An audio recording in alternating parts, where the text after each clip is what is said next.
Hey friends, if you wish to delete very large system queued Windows error reporting files, then please watch this video. So I'll explain this.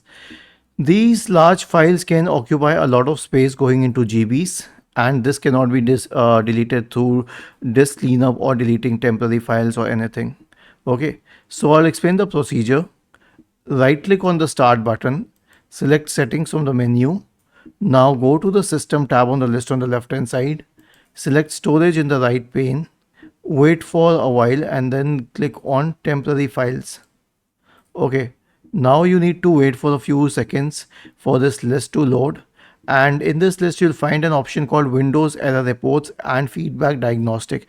Now it's just 269 KB for me, but for some people it can go up to many MBs.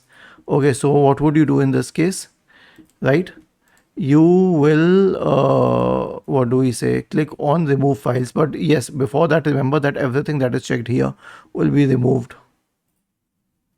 So click on remove files and then click on continue, and it will permanently delete all these unnecessary files, especially the Windows error reporting one, and you will be able to free up a lot of space on your computer.